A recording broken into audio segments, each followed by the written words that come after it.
بالله من الشيطان الرجيم. بسم الله الرحمن الرحيم. ألف لام ميم ذلك الكتاب لا ريب فيه هدى للمتقين. وقال تعالى في مقام آخر: وننزل من القرآن ما هو شفاء ورحمة للمؤمنين ولا يزيد الظالمين إلا خسارا. وقال النبي صلى الله عليه وسلم: خيركم من تعلم القرآن وعلمه، أو كما قال النبي صلى الله عليه وسلم. آمنت بالله صدق الله العظيم وصدق رسوله النبي الكريم، ونحن على ذلك لمن الشاهدين والشاهدين. زمانہ آج بھی قرآن ہی سے فیض پائے گا، زمانہ آج بھی قرآن ہی سے فیض پائے گا، مٹے گی ظلمت شب مقدر جگمگائے گا۔ برادران اسلام، بزرگان دین، میرے نوجوان بھائیوں اور معزز رفقا، قرآن مجید کو رمضان المبارک سے ایک خاص تعلق، ایک خاص لگاؤ ہے۔ قرآن کو رمضان سے ہے اور رمضان کو قرآن مجید سے گہرا تعلق ہے۔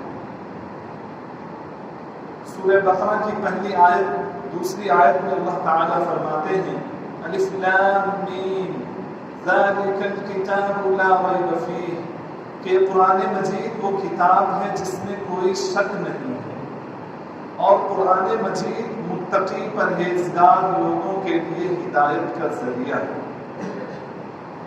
روزے کا مقصد اللہ تبارک و تعالیٰ نے فرمایا: یا ایھا الذین آمنوا کتب علیکم الصیام کما کتب علی الذین من قبلکم لعلکم تتقون۔ روزے فرض کرنے کا مقصد اللہ تعالیٰ نے تقویٰ بتایا، اور یہ قرآن مجید بھی متقیوں کے لیے ہدایت کی کتاب ہے۔ پتہ چلا کہ ہدایت قرآن مجید کے ذریعے سے ہوگی، راستہ قرآن مجید کے ذریعے سے ملے گا۔ کوئی آدمی اپنے منزل کو قرآن مجید کے ذریعے سے ہی پہنچ سکے گا، اور روزہ رکھ کر کے، رمضان المبارک میں عبادت کر کے آدمی متقی پرہیزگار بن سکتا ہے۔ اگر قرآن مجید ہم کو گناہوں سے روکنے کا حکم دیتا ہے، اور قرآن مجید ہم کو کہتا ہے کہ برائی نہیں کرنی ہے، تم کو یہ کام نہیں کرنا ہے، تو روزہ ہم کو ان کاموں سے حقیقت میں روکتا ہے۔ یعنی کہ قرآن مجید اللہ تعالیٰ کی طرف سے ایک قانون کی شکل میں ہمارے پاس آیا، اور روزے نے اس کو عملی طور پر کر کے دکھایا کہ اگر اللہ نے تم کو چوری سے منع کیا ہے تو روزہ رکھتے ہوئے تمہیں چوری نہیں کرنا ہے۔ اگر اللہ نے جھوٹ بولنے سے قرآن مجید میں تم کو منع کیا ہے تو روزہ رکھ کر کے تمہیں جھوٹ نہیں بولنا ہے۔ جیسا کہ آپ سب کو معلوم ہے کہ روزہ صرف کھانے پینے اور آپسی ملاقات سے رکنے کا نام نہیں ہے، بلکہ بہت ساری چیزوں سے رکنے کا نام روزہ ہے۔ تو ہمیں جو چیز روکتا ہے وہ روزہ ہے، اور روکا کس نے ہے؟ قرآن مجید نے روکا ہے۔ اور ہم رکے کس لیے ہیں؟ اس لیے رکے ہیں کہ ہم روزہ ہیں۔ آدمی جھوٹ، قرآن مجید میں اللہ تعالیٰ نے جھوٹ بولنے والوں پر لعنت فرمائی ہے، اور روزے میں کہا گیا ہے کہ تمہیں جھوٹ نہیں بولنا ہے۔ روزے میں کہا گیا ہے کہ تمہیں غلط بات اپنے کانوں میں نہیں سننی ہے۔ ہمیں کہا گیا ہے کہ اپنی زبان سے غلط بات نہیں نکالنا ہے۔ وَلَا تَقْفُ مَا لَيْسَ لَكَ بِهِ عِلْمٌ، کہ جس بات کا تمہیں علم نہیں ہے، جس کی تمہیں تحقیق نہیں ہے، اس کو تم اپنی زبان پر بھی نہ لانا۔ اور زبان پر نہ لانے سے کون سی چیز ہمیں روکتا ہے؟ وہ روزہ روکتا ہے۔ تو گویا کہ روزے کو، رمضان المبارک کو قرآن مجید سے، اور قرآن مجید کو رمضان المبارک سے گہرا تعلق ہے۔ جن جن کاموں سے قرآن مجید نے منع کیا ہے، حقیقت میں اور عملی طور پر روزہ ہم کو ان چیزوں سے روکنے کا حکم دیتا ہے، بلکہ روکنے کو کہتا ہے، رکواتا ہے، اور ہم رکے ہوئے ہیں۔ رمضان المبارک میں نبی کریم صلی اللہ علیہ وسلم کا معمول تھا کہ حضرت جبرائیل علیہ السلام کے ساتھ قرآن مجید کا دور کیا کرتے تھے، اور جس سال نبی کریم صلی اللہ علیہ وسلم کا آخری رمضان تھا، اس سال نبی کریم صلی اللہ علیہ وسلم نے 2 مرتبہ قرآن مجید کو ختم کیا، 2 مرتبہ حضرت جبرائیل کے ساتھ دور کیا قرآن مجید کا۔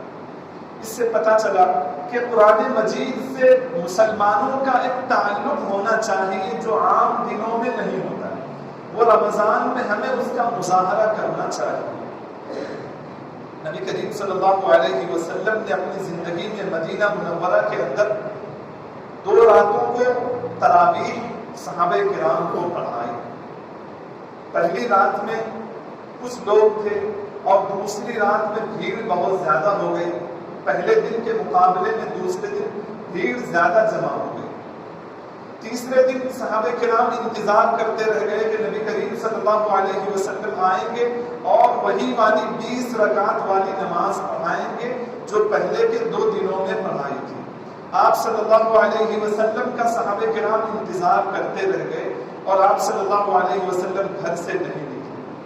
صبح کی نماز کے بعد آپ صلی اللہ علیہ وسلم نے فرمایا کہ میں اس ڈر کی وجہ سے نہیں نکلا کہ کہیں تم پر تراویح فرض یا واجب نہ کر دی جائے۔ حضرت ابو ہریرہ رضی اللہ عنہ فرماتے ہیں کہ نبی کریم صلی اللہ علیہ وسلم نے اپنی زندگی میں 2 دن تراویح کا اہتمام فرمایا، اور اس کے بعد نبی کریم صلی اللہ علیہ وسلم ہمیں تراویح پر ابھارتے تھے اور تراویح کا شوق دلاتے تھے۔ آپ فرماتے تھے من قام رمضان ایمانا واحتسابا غفر له ما تقدم من ذنبه، کہ جو آدمی رمضان کے دنوں میں رات میں نمازیں پڑھے گا، تراویح پڑھے گا، لمبی لمبی نفلیں پڑھے گا، کس امید میں؟ ثواب کی لالچ میں، ثواب کی امید میں جو آدمی تراویح پڑھے گا، قرآن مجید کو اپنی نمازوں میں پڑھے گا، اللہ تعالیٰ اس کے پچھلے گناہوں کو معاف کر دے گا۔ حضرت ابو ہریرہ فرماتے ہیں کہ نبی کریم صلی اللہ علیہ وسلم نے اپنی زندگی میں 2 دن ہمیں تراویح پڑھائی، اور پھر ہم لوگ اپنے اپنے اعتبار سے انفرادی طور پر ہر آدمی اس کا اہتمام کرتا تھا۔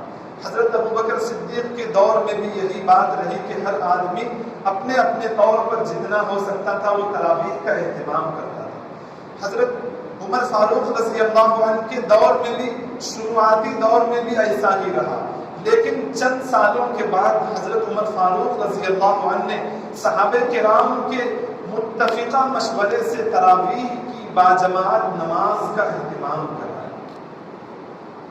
اور اس وقت سے لے کر آج تک پوری علماء امت کا اور دنیا جہان میں موجود علماء حق کا یہ فیصلہ ہے کہ تراویح کا اہتمام کرنا ہر شہر اور ہر گاؤں والوں پر یہ سنت مؤکدہ علی الکفایہ ہے۔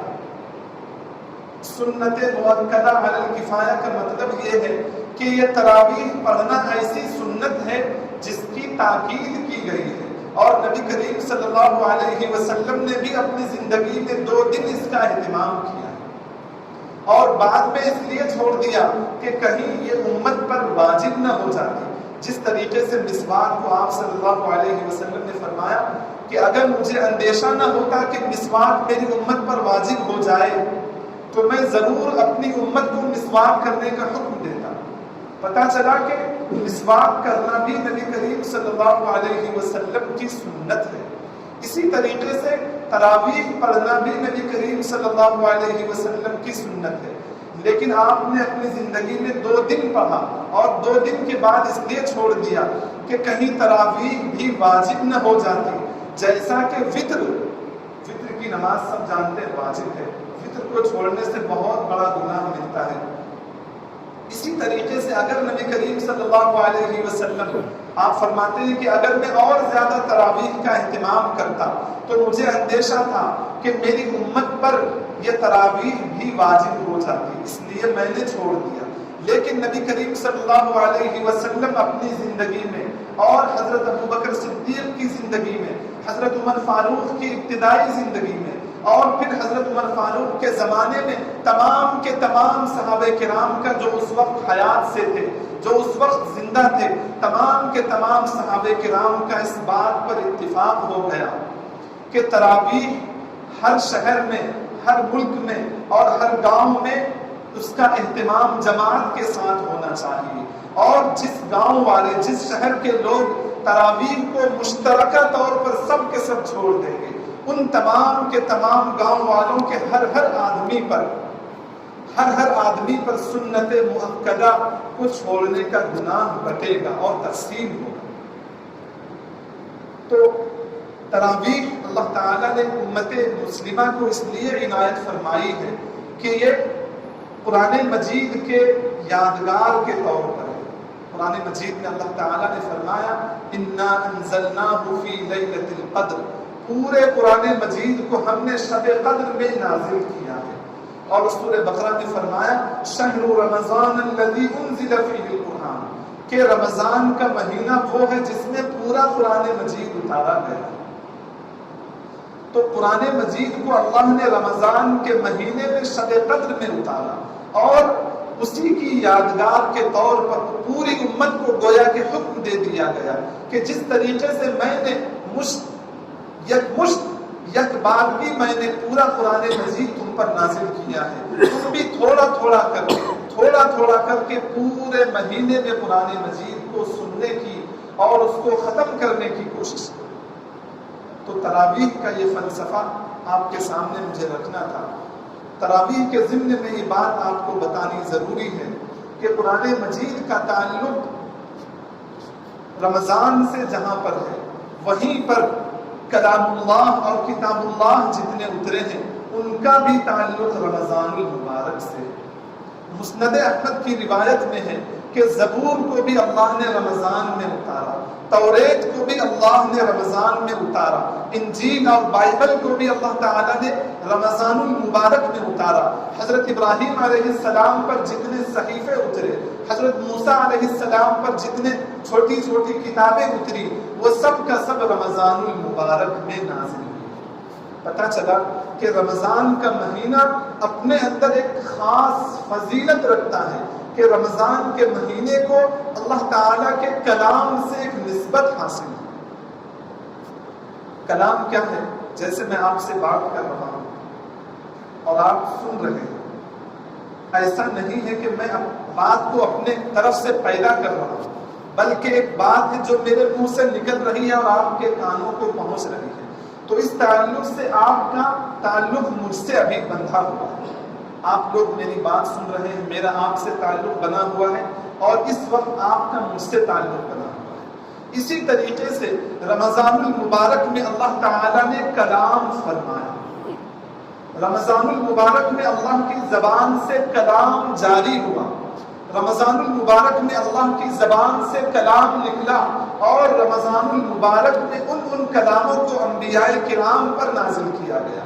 حضرت موسیٰ پر اللہ کے کلام کو، اللہ کی کتاب کو اتارا گیا، حضرت داؤد علیہ السلام پر اتارا گیا، حضرت عیسیٰ علیہ السلام پر اللہ کی زبان سے نکلی ہوئی بات کو اتارا گیا۔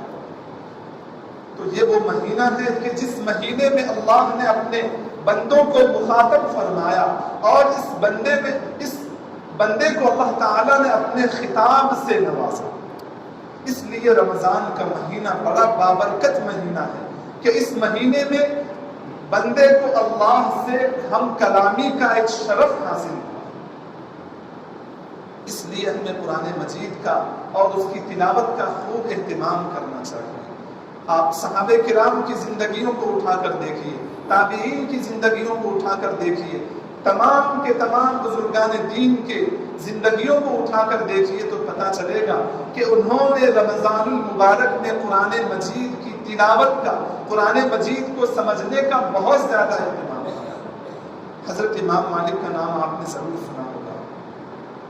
امام مالک کے بارے میں بیان کیا جاتا ہے کہ امام مالک پورے سال 11 مہینے حدیث کا درس دیتے اور مسئلے مسائل بیان کرتے، بڑے وقت کے محدث اور بڑے فقیہ وہ گزرے ہیں. لیکن جب رمضان کا مہینہ شروع ہوتا تو حضرت امام مالک رحمۃ اللہ علیہ سارا اپنا حدیث اور تدریس اور اپنے مسئلے مسائل کو بیان کرنا چھوڑ کر کے قرآن مجید کی تلاوت پر لگ جاتے اور پورے رمضان قرآن مجید کی تلاوت کا اہتمام کرتے. ہم سب کے امام اعظم ابو حنیفہ رحمۃ اللہ علیہ کے بارے میں بیان کیا جاتا ہے کہ دن اور رات میں ایک قرآن مجید ختم کرتے. حضرت امام شافعی رحمۃ اللہ علیہ کے بارے میں بھی یہی کہا جاتا ہے کہ وہ دن اور رات میں گویا کہ ایک روزے اور ایک رات میں وہ پورا قرآن مجید ختم کر دیتے تھے. حضرت عبداللہ ابن عباس کے ایک فرزند ہیں، ان کے بارے میں بیان کیا جاتا ہے کہ وہ اپنی زندگی کے ہر ماہ اور ہر سال اور ہر دن ایک قرآن مجید ختم کرتے تھے. تو یہ باتیں آپ کو اس لیے بتائی جاتی ہیں تاکہ ہمارے اندر بھی شوق ہو، تاکہ ہمارے اندر بھی وہ جذبہ پیدا ہو کہ ہم سے پہلے لوگ ایسا کام کر کے گئے ہوئے. آج ہمارے لیے ہمارے پاس ہر کام کے لیے وقت ہے. سوشل میڈیا کو دینے کے لیے وقت ہے، دوستوں اور یاروں کو دینے کے لیے ہمارے پاس وقت ہے، کھانے پینے کے لیے وقت ہے، سونے کے لیے ایک لمبا وقت رمضان میں ہمیں مل جاتا ہے.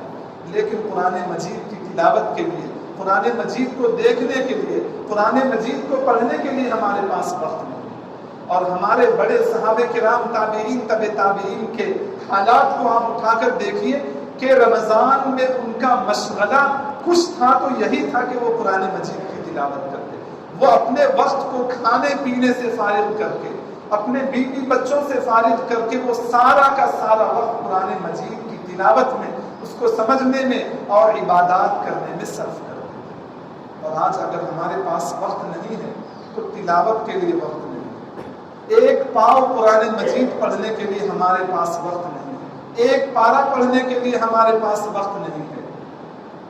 اسی قرآن مجید کے بارے میں نبی کریم صلی اللہ علیہ وسلم نے فرمایا ان اللہ یرفع بهذا الكتاب اقواما ويضع به آخرین، کہ اسی قرآن مجید کے ذریعے سے اللہ تعالیٰ کچھ لوگوں کو بلندی کا مرتبہ دیتے ہیں، کچھ لوگوں کو اونچا اٹھاتے ہیں، کچھ لوگوں کو عزت کے مقام پر فائز کرتے ہیں اور کچھ لوگوں کو رسوا کر دیتے ہیں، کچھ لوگوں کو ذلیل و خوار کر دیتے ہیں. صحابہ کرام جب ایمان نہیں لائے تھے، ان کے پاس ایمان نہیں تھا تو وہ کتنی پستی میں تھے اور اتنے خستہ حال تھے کہ ان کو کوئی پوچھنے والا نہیں تھا، ان کو کوئی گھاس نہیں ڈالتا تھا، ان کو دنیا میں ان کی کوئی عزت نہیں تھی.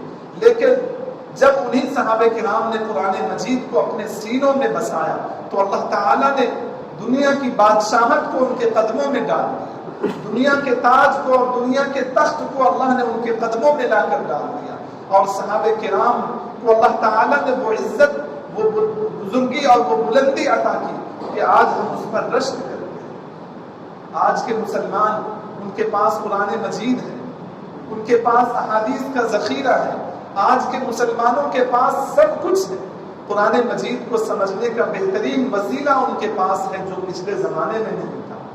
لیکن اس کے باوجود بھی ہمارے پاس وقت نہیں ہے، قرآن مجید کو پڑھنے کے لیے وقت نہیں ہے. ایک حدیث میں نبی کریم صلی اللہ علیہ وسلم نے فرمایا کہ روزہ اور قرآن دونوں اللہ کی بارگاہ میں سفارش کریں. روزہ کہے گا کہ اے اللہ، میں نے اس بندے کو دن بھر کھانے سے، پینے سے اور اس کی ضروریات کو پوری کرنے سے روکے رکھا، آپ میری اس بندے کے بارے میں سفارش کو قبول کیجیے. ظاہر بات ہے روزے کی سفارش اللہ قبول کریں گے، اس آدمی کی نجات ہو جائے گی، وہ آدمی ناجی ہو جائے گا، بچ جائے گا. قرآن مجید کہے گا کہ اے اللہ، میں نے اس بندے کو رات میں سونے سے اور لمبی لمبی رکعتوں کے پڑھنے پر میں نے اس کو مجبور کیا، رات میں نے اسے سونے نہیں دیا، یہ مجھ کو سمجھتا رہا، مجھ کو پڑھتا رہا. آپ میری یعنی قرآن مجید کی سفارش اس بندے کے بارے میں قبول کیجیے. تو اللہ تعالیٰ اس کی سفارش کو قبول کرے. لیکن کس کی کریں گے؟ اس آدمی کی کریں گے جو قرآن مجید کو پڑھے گا، جو قرآن مجید کو سمجھے گا، اور جس کے پاس وقت ہی نہیں ہے قرآن مجید اس کے خلاف میں سفارش کرے گا۔ ایک حدیث میں نبی کریم صلی اللہ علیہ وسلم نے فرمایا القرآن حجت لک او علیک، قرآن تمہارے حق میں بھی دلیل بنے گا اور تمہارے خلاف بھی گواہی کے طور پر وہ اللہ کی بارگاہ میں جائے گا۔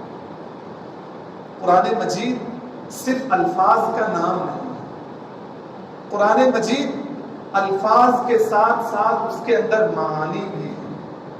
قرآن مجید جہاں الفاظ ہیں وہیں اس کے لمبے لمبے معانی ہیں، اور ان معانی کی تہ میں، ان معانی کے اندر اللہ تعالیٰ نے حقیقتوں کو چھپا رکھا، اور جب وہ حقیقتیں انسان کے سامنے کھل کر آتی ہیں تب انسان کے دل میں ایک کیفیت پیدا ہوتی ہے، اسی کیفیت کا نام حال بتایا جاتا ہے۔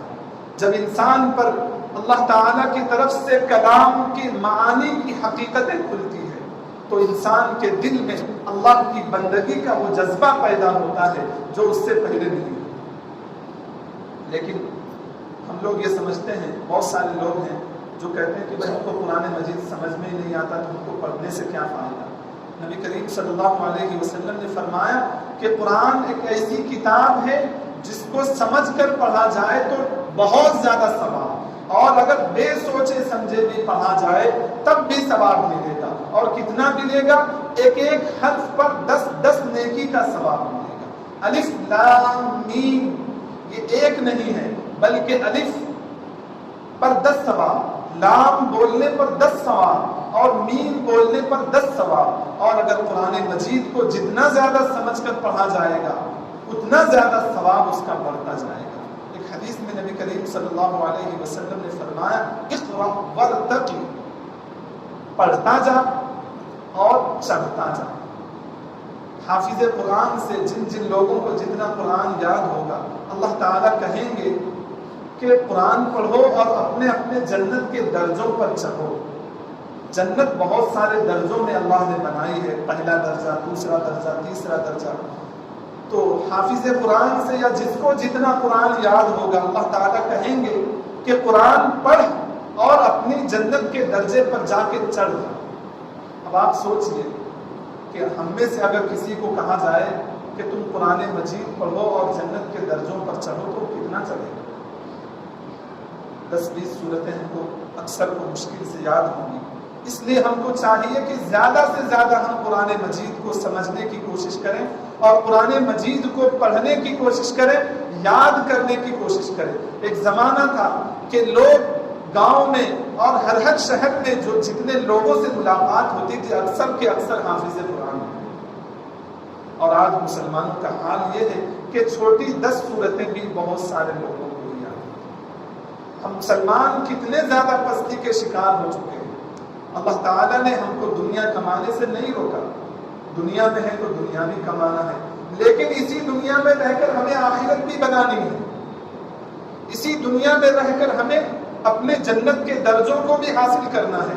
آپ کو جنت پانے کے لیے کوئی اور دنیا میں نہیں ڈالا جائے گا، بلکہ اسی مصروف دنیا میں رہ کر، اسی مشغول بستی میں رہ کر، انہی مشغول باغات میں رہ کر، انہی مشغول کھیتوں میں رہ کر کے آپ کو جنت کے درجوں پر بھی چڑھنا ہے۔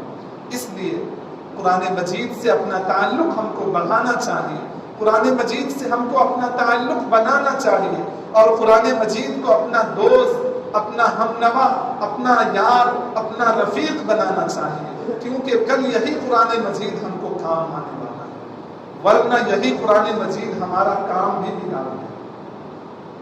تو قرآن مجید ہمارا کام بھی بنائے گا اور ہمارا کام بھی بگاڑے گا۔ کون چاہتا ہے کہ کوئی ہمارا کام بگاڑے؟ سب چاہتے ہیں کہ بھئی کسی طریقے سے ہمارا کام نکلنا چاہیے۔ سب آدمی چاہتے ہیں کہ کہیں بھی دنیا کے ہر معاملے میں کورٹ میں جاؤ، پولیس کے پاس جاؤ، ڈاکٹر کے پاس جاؤ، تو ہر آدمی چاہتا ہے کہ میرا کام نکل جائے، جلدی سے میرا کام ہو جائے۔ کوئی یہ نہیں چاہتا کہ مجھے شفا نہ ملے، کوئی یہ نہیں چاہتا کہ مجھے مقدمے میں کامیابی نہ ملے، کوئی یہ نہیں چاہتا کہ مجھے کامیابی دنیا کے کسی مقام میں نہ ملے، کوئی نہیں چاہتا۔ ہر ایک کی خواہش ہوتی ہے کہ میرا کام کسی طریقے سے نکلنا چاہیے، تو اگر آپ چاہتے ہیں کہ قرآن مجید کے ذریعے سے آپ کا کام کل کو نکلے تو قرآن مجید کو اپنا دوست بنائیے، قرآن مجید کو آپ اپنا اوڑھنا بچھونا بنائیے، قرآن مجید کو پڑھیے، سمجھیے، اور سمجھنے کے لیے جو ذرائع اللہ نے ہم کو دیے ہیں اس کا استعمال کیجیے، علماء حق سے رجوع کیجیے، ان کے پاس جائیے اور ان سے پوچھیے کہ اس کا کیا مطلب ہوتا ہے، اس آیت کا کیا مطلب ہوتا ہے۔ تو قرآن مجید سے جب ہمارا تعلق بنے گا تو آخرت میں ہمارا کام بھی بنے گا، ورنہ یہی قرآن مجید دھکے دے کر کے اوندے منہ ہم کو جہنم میں بھی ڈالے گا۔ اتنی بہترین کتاب قرآن مجید ہے اور اتنی خطرناک کتاب بھی قرآن مجید ہے، اس لیے ہم کو قرآن مجید کو اپنا دوست بنانا چاہیے۔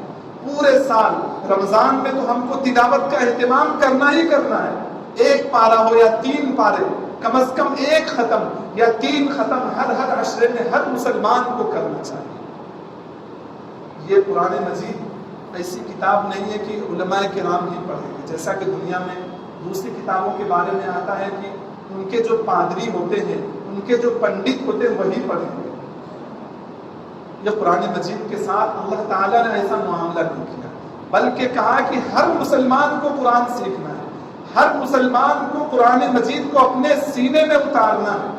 یہ چھپی چھپائی کتاب نہیں ہے کہ بھئی ایک آدمی پڑھے گا اور اپنی منمانی کر کے جو مطلب بیان کرے گا وہی ہوگا، بلکہ ہر مسلمان کو کہا گیا، ہر بوڑھے، ہر جوان، ہر عورت، ہر مرد، ہر بچے کو کہا گیا کہ تم کو قرآن مجید پڑھنا ہے۔ یعنی یہ قرآن مجید اتنی عام کتاب کر دی گئی ہے، جس طریقے سے اللہ نے پانی کو، کھانے کو، ہوا کو اور انسان کی ضرورت کو عام بنایا ہے، اسی طریقے سے قرآن مجید کو بھی عام بنا دیا ہے۔ یہ صرف علماء کرام کی کتاب نہیں ہے، فقہا کی کتاب نہیں ہے، محدثین کی کتاب نہیں ہے، بلکہ دنیا جہان میں جتنے لوگ موجود ہیں، چاہے وہ ہندو ہوں، مسلم ہوں، سکھ ہوں، عیسائی ہوں، یہود ہوں، نصارہ ہوں، کسی بھی مذہب کے ماننے والے ہوں، سب کے لیے یہ قرآن مجید ہدایت کی کتاب ہے۔ اس لیے ہم کو خود بھی قرآن مجید کو ہر مسلمان کو پڑھنا چاہیے، اور رمضان المبارک میں اس کی دعوت کا بھی ہمیں اہتمام کرنا چاہیے۔ قرآن مجید کے پیغام کو ہم رمضان کے مہینے میں بہت آسانی کے ساتھ دوسروں تک پہنچا سکتے ہیں۔ افطاری کے وقت میں اپنے آس پاس میں رہنے والے غیر مسلم بھائی کو آپ اپنے افطار کی دعوت پر بلائیے، مسجد میں بھی ان کو بلایا جا سکتا ہے، ان کو بلائیے اور افطاری سے پہلے تھوڑا بہت ان کی دعوت کا اور تھوڑا بہت ان کی زبان میں کچھ اسلام کے پیغام کو ان کو سمجھانے کی کوشش کرنا چاہیے۔ رمضان المبارک میں نماز کا ایک روحانی منظر ہوتا ہے جو دنیا کے اور لوگوں نے نہیں دیکھا ہے۔ دنیا کے اور مذاہب میں، خاص طور پر ہندوستان کے اندر آپ دیکھیں تو وہاں ذات اور برادری پائی جاتی ہے، وہ اونچا ہے تو یہ نیچا ہے۔ نماز کے اندر جب کوئی عام آدمی، کوئی غیر مسلم آدمی آ کر دیکھے گا کہ سب کے سب لوگ افطار میں ایک ہی دسترخوان پر بیٹھے ہیں اور سب مل جل کے کھا رہے ہیں، کیا مالک، کیا نوکر، کیا غریب، کیا امیر، سب ایک ہی دسترخوان پہ بیٹھ کے کھا رہے ہیں، تو ان کو سمجھ میں آئے گا کہ واقعتاً جو بھائی چارہ اسلام نے پیش کیا ہے وہ کسی اور مذہب نے نہیں پیش کیا۔ اسی طریقے سے جب ان کو یہ دیکھنے کو ملے گا کہ نماز میں کس طریقے سے مل جل کر کے یہ لوگ کھڑے ہوتے ہیں، سب کے پیر اور سب کے کاندھے ایک جیسے بنے ہوئے ہیں، نہ کوئی بڑا ہے نہ کوئی چھوٹا ہے، تو آپ سوچئے کہ اس کا کتنا زیادہ ان کو پیغام جائے گا اور اس سے وہ کتنا زیادہ سبق حاصل کرے گا۔ اور اسلام یہی چاہتا ہے، اسلام صرف محدود دائرے کے لیے نہیں آیا کہ مسلمانوں کے لیے، بلکہ دنیا جہان میں غیر اللہ کی عبادت میں پھنسے ہوئے جو لوگ ہیں، اللہ تعالیٰ یہ چاہتے ہیں کہ ان کو غیر اللہ کی بندگی سے نکال کر اللہ کی عبادت میں لایا جائے۔ اس لیے ہمیں افطاری کے وقت میں ان کو افطاری کی دعوت دینی چاہیے، اور لیکن ہوتا یہ ہے کہ وہ ایک پارٹی کی شکل بن جاتی ہے اور وہ ایک دکھاوے کی شکل بن جاتی ہے، وہ شکل نہیں بننی چاہیے۔ ہر آدمی اپنے اپنے طور پر چاہے تو اس کا اہتمام کر سکتا ہے، اخلاص کے ساتھ، خلوص کے ساتھ ان کو دعوت دے اور قرآن مجید کے پیغام کو ان تک پہنچانے کی کوشش کرے۔ اللہ تعالیٰ سے دعا ہے کہ اللہ تعالیٰ ہم سب کو قرآن مجید کو زیادہ سے زیادہ پڑھنے کی سمجھنے کی توفیق عطا فرمائے، قرآن مجید کے احکام پر عمل کرنے کی ہم سب کو توفیق عطا فرمائے، اور برادران اسلام تک بھی اور دنیا جہان کے اور لوگوں تک بھی قرآن مجید کے پیغام کو عام کرنے کی توفیق